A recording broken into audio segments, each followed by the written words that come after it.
Hey, everybody, this is Jason Cruz here once again with another episode of The Interview. And today we are talking to a guy who actually has won a PFL championship, Sean O'Connell. He'll be calling PFL, the PFL playoffs, which start August 4th, light heavyweights and featherweights. Is that correct?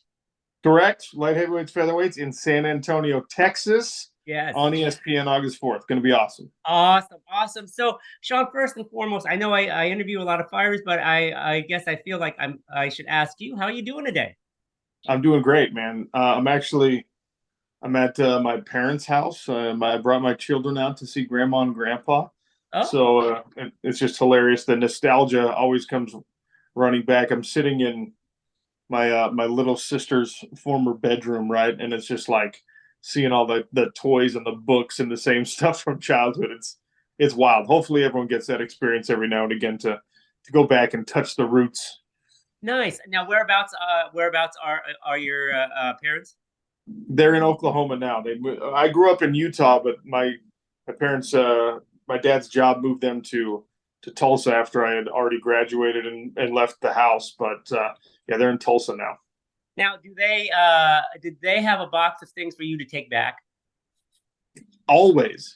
It's like it's like I didn't think I owned the amount of boxes I've taken home with me or bags, stuff I've shoved in my bags to take home with me when I've come to visit. I think the cumulative total of that is more than I actually owned when I was a child. And I'm just being told, like, yeah, this is yours. Take it home with you. Well, that's awesome. Well, I'm sure we all, when we go home, I ask you that because whenever I go home, I get things that I didn't even realize I owned as a kid back. But anyway, let's talk about the upcoming August 4th playoffs, which start uh, next month, next week, in a couple weeks here. First, I wanted to ask you about the main event, Cinderella, I guess I could call him. Jesus Pineda as he faces Bubba Jenkins. What are your thoughts? Man, so this I love this fight, right? This is a perfect kind of snapshot of what we've come to expect in the PFL because Bubba Jenkins is a guy who had a lot of success in the sport of mixed martial arts. Obviously, a ton of success as a wrestler, amateur wrestler, collegiate wrestler as well.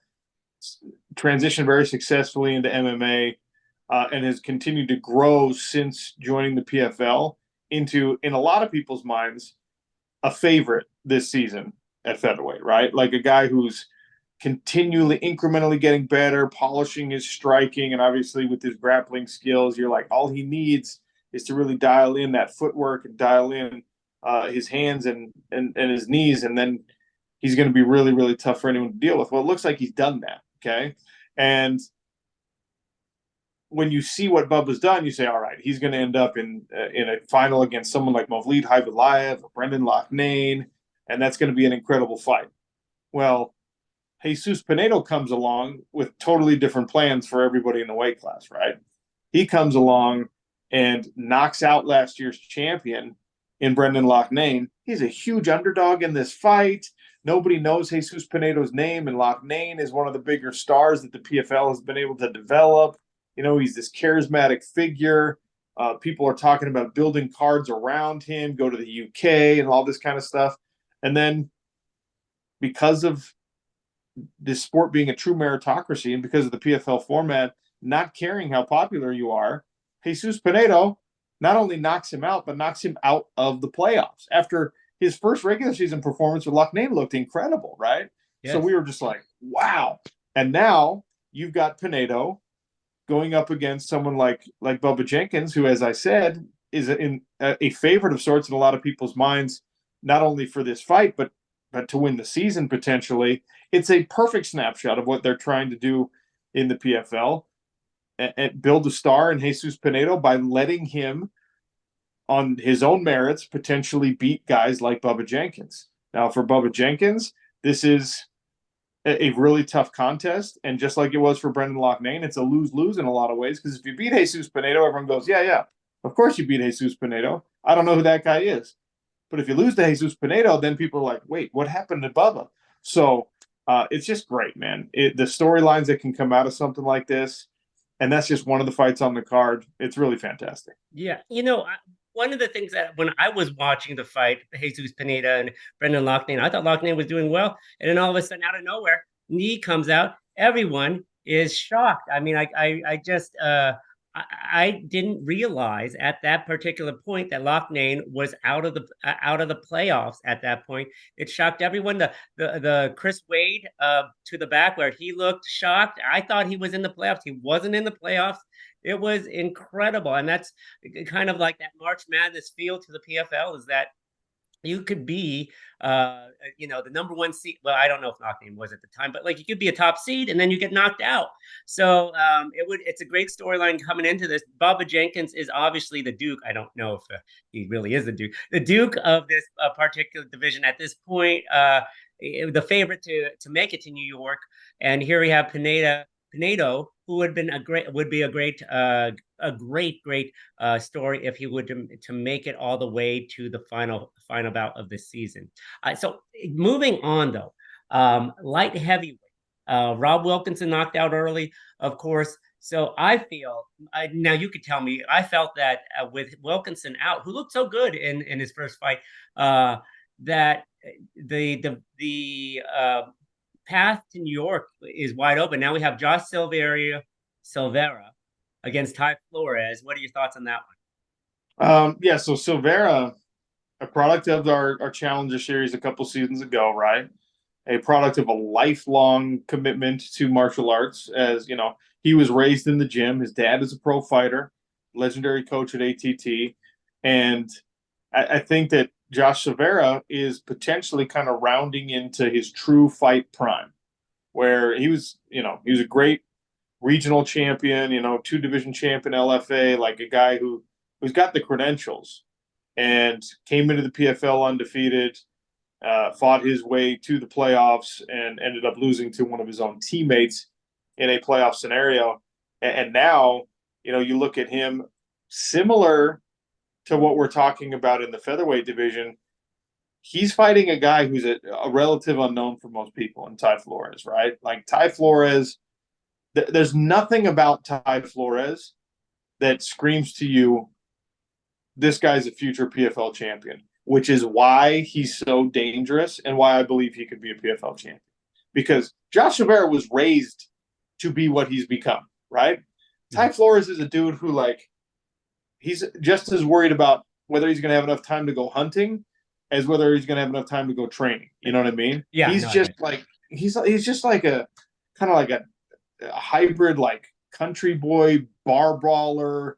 Like, I don't know. He's just a really interesting cat. So, you've got this fascinating matchup where the best laid plans of an entire gym and a Silveira family and all that stuff could potentially be dashed by a guy who last year no fight fans really knew his name, and he could be in a PFL championship. And that's what I think is beautiful about the PFL, because yes, we could sit back and we could sign people that had built their name in Bellator and built their name in the UFC and come over and watch them try to make stars of themselves in the PFL, or could go out and find unknown talents and see what they can do in this true sports format, this merit-based format, win in advance format, and potentially win $1 million and change their lives, and maybe come back and try to win $1 million in back-to-back seasons. Like, it's the beauty of the season format. It's the beauty of the PFL and the way the league has been built. So these couple of fights you've asked me about so far are just nice little snapshots of that. Mm-hmm. And there's no truth to the rumor that you will be taking on the winner of the light heavyweight division. Is that correct? I mean, did that come in the contract that you can at some point, as a former winner, can go in and challenge? I wish that were the case. I really do. And look, in another organization, that would be the case, right? in other organizations, you can be inactive for 3 years and then just jump off the couch and be like, all right, I'm fighting for a title now. That's not how it works in the PFL. If I ever want to come back, first of all, I have to convince them that that's worth their time. But then I have to fight through the season, and I got to do 4 fights in 7 or 8 months, just like everyone else does. which honestly, it doesn't sound that appealing right now. You know? The older they get, the harder it sounds. Yeah, exactly. Yeah. Now, I want before we get to the next fight, I wanted to ask you: has anyone ever come up to you during a broadcast or whatnot, as a former champion, and ask, kind of pick your brain as to how you feel, what you do, what you did during that season, anything like that? Yeah, it's interesting because I think, and I'm totally fine with this because I really am trying to transition into being a play-by-play guy and be known as a play-by-play guy. I think I'm valuable because I was a former fighter, but I want to be really good at the broadcasting thing. But because I'm sitting next to Randy Couture and Kenny Florian, right? Like if you're a fighter in the PFL and you want to talk about like what I should be doing, you're gonna ask one of those guys for the most part, right? So Mm-hmm. most of the fighters, they want to pick Randy's brain, they want to pick Kenny's brain. You know, Dan Hardy's part of the broadcast team now. I'm sure people are asking him for advice. I've had one guy ask me for advice, and it's Impa Kasanganay. Ah, excellent. And yeah, and Impa, you know, he fought on our Challenger Series, and now he's in the playoffs. And Impa has come up to me a couple of times and just he does this, I think, with everyone. He's a very cerebral, very thoughtful type fighter. But he's the one guy who's been like, hey man, like what do you think about this or what should I be doing here? Because he's a former middleweight, right? So it's Mhm. different for him fighting at light heavyweight. And I was a pretty undersized light heavyweight, so he's asked me a couple of those questions, and yeah, it doesn't happen all that often, and I totally understand why. Because if I was an active fighter right now, I wouldn't be asking me either. I'd be asking Randy and Kenny. But I am the only one around the organization who's won the championship in the organization. So uh, I don't know if I give good advice. I don't know if I gave good answers to the questions I was being asked. But in answer to your question, that's the only person who's really like taken the time to pick my brain about it. And a great segue into the one final fight I wanted to ask you about, Martin Hamlet, who I've interviewed before, really nice guy. Impa Kasangane, former UFC guy, moving over, also a very nice guy. What are your thoughts on the other end of that bracket for the light heavyweight for the light heavyweight division? Yeah, I mean, look, it's the good and bad thing about the light heavyweight division right now in the PFL is it's so wide open. Anyone could win this. I really could see a path for any of the four guys remaining to be holding up the belt and the check at the end of the year. Martin Hamlet is an incredibly talented, like true heavyweight, big, strong, great grappler, right? I mean, he's like freakishly strong. Um, and then Impa Kasanganay is kind of the opposite end of the physical spectrum at light heavyweight, right? He's definitely on the smaller side. He's very quick. He's very explosive. He's an incredibly thoughtful fighter. And Martin is not that, right? Martin is like an instinctual fighter. Martin is a guy that kind of lets his the action dictate what's happening and lets his body decide what's going to happen in a fight. So this is a really interesting chess match between these two individuals because I could easily see it going either way, right? If Martin Hamlet can get his hands on Kasanganay and get himself into a clinch or press him against the cage, it's going to be really difficult for Impa to extract himself from that kind of situation because Martin is so much bigger than him. But in the same token, if he can keep it out, inside the open smart cage where his quickness and his agility can be advantages for him, I could see Martin Hamlet having a big time problem with Impa Kasanganay. So I have no idea who's going to win that. I could see both of them coming out of it. And in either case, I think that it would set up an interesting final against either Silveira or Flores. Yeah, we definitely have some interesting fights. August 4th, San Antonio, Texas, PFL 7, the playoffs.